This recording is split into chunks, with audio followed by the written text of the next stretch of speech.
And you know, for a lot of writers, what they were doing in Mississippi was a continuation of political engagement that they had embarked on as high school students or college students.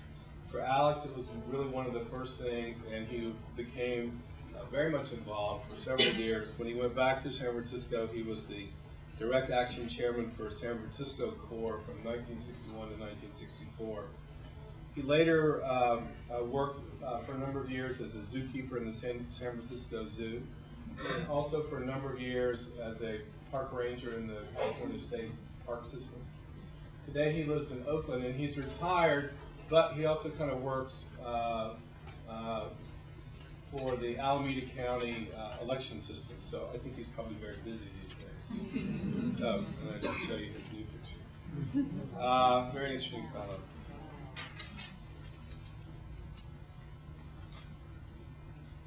Hank Thomas, like Catherine Burks, was Southern freedom rider, black Southern freedom rider.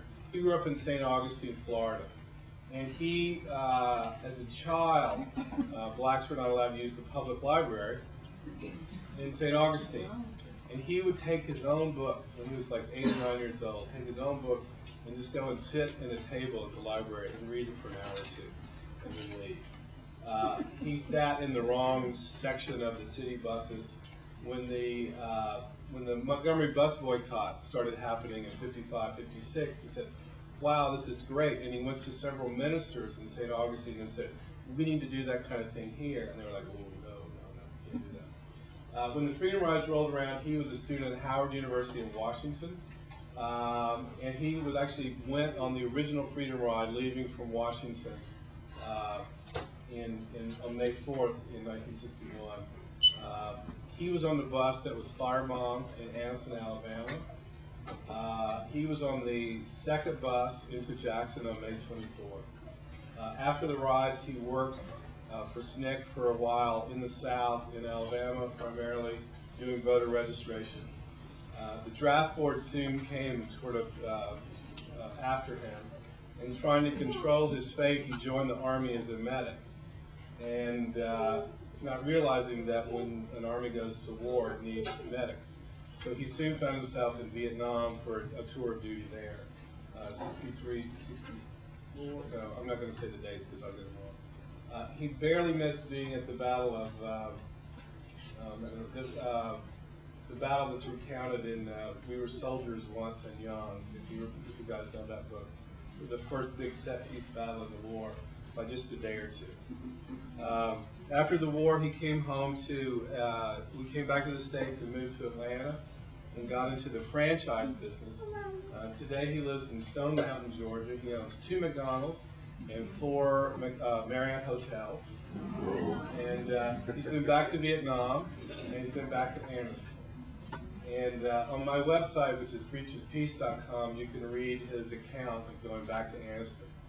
He gave a big speech there and met several, talked to several folks. Very fascinating fellow.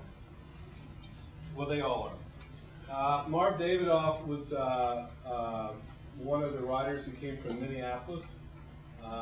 He grew up in Detroit, was born in Detroit in 1931, and grew up there in Minneapolis. He had already graduated from college and done a couple of years, or done a tour in the Army when the Freedom Riders rolled around. And he was kind of, he likes to think of himself then as one of the beatnik generation, smoking grass and doing politics. He talked to me when we got together about his trial, or the trial of his group in Jackson, they were all extremely brief. After we were arrested, we met Jack Young, our attorney, who was black. He said, "You're going to be tried today. It'll take that jury 15 minutes to convict you.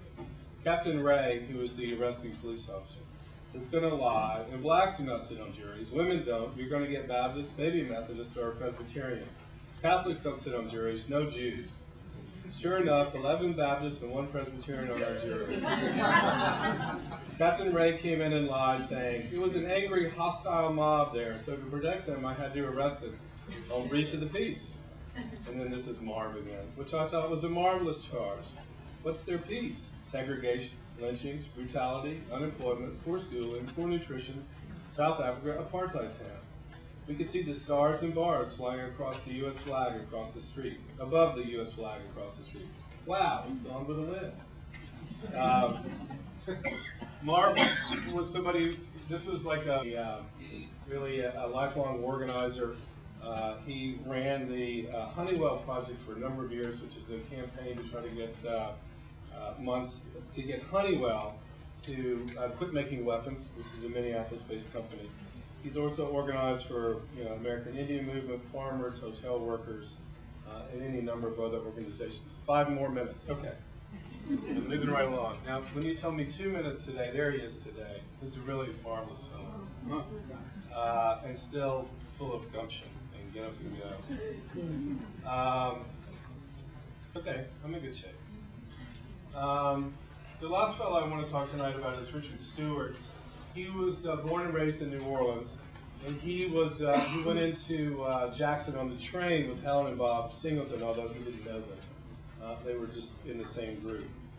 And when we got together, he talked to me about his last day at Parchment. And I want to read you that. And there's some not safe for work words in here. Are there any kids here? Yes? Okay, I'll clean them up. When we were released from Parchment, we were given our clothes and whatever belongings we had in paper sacks. I noticed that this officer was watching me. He just had his eyes on me, and I knew who he was because I had heard about his infamy. So the guy said, "Where's yours?" I said, "Right there, over there." So he went to pick it up. His name was Sergeant Stewart, and came over to me. He said, "Is this yours?" And I said, "Yeah." And he said, "Yeah, what?" I said, "Yeah, it's mine." He said, "Yes, what?" I said, "Yeah, officer of the law, that's mine." He said, "Look, boy, your ass hasn't left here yet." Right at that moment, I thought, this mother effer is going to put me in this stuff. Like he brought the reality back to me. I said, "Yes, sir, that's my bag." "All right," he said, "now get your ass on out of here." Ooh, but I hated it. I hated to do that, but I felt like there was no other choice. I got to get out of it. That was one that will stay with me for the rest of my life. Richard moved to Los Angeles shortly after the rise and became a public school teacher, as many of the writers did. He taught various schools in Los Angeles, mostly elementary school, and he's retired today. Raises racing pigeons in his backyard. I'm going to close with just a little snippet of archival news footage shot by a local TV station. And you'll see 2 things. You'll see the second bus of Freedom Riders arriving in Jackson. And then you'll see a separate group getting arrested. And there's a little audio with that last bit.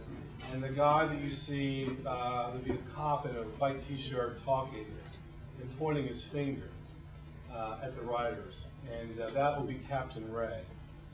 I have other footage that we don't have time to get into right now, but what's interesting, I'll just tell you instead of showing you, which is a violation of journalistic principles. But in all the footage, you see Captain Ray pointing at the Freedom Riders, like, "You're in the wrong place.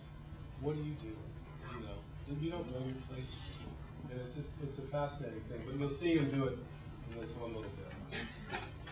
This is the Trailway Station in Jackson, which is no longer standing.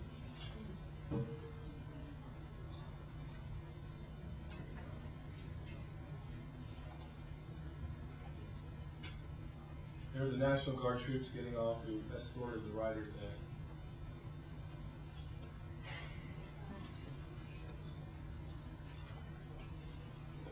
They were Alabama National Guard?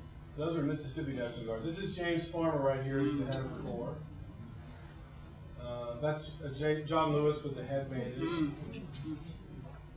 You'll see Hank Thomas here in a second. This is Lucretia Collins, who's Catherine Burke's friend. There's Hank, 19 years old. You're under arrest. Get the hang. And that's it.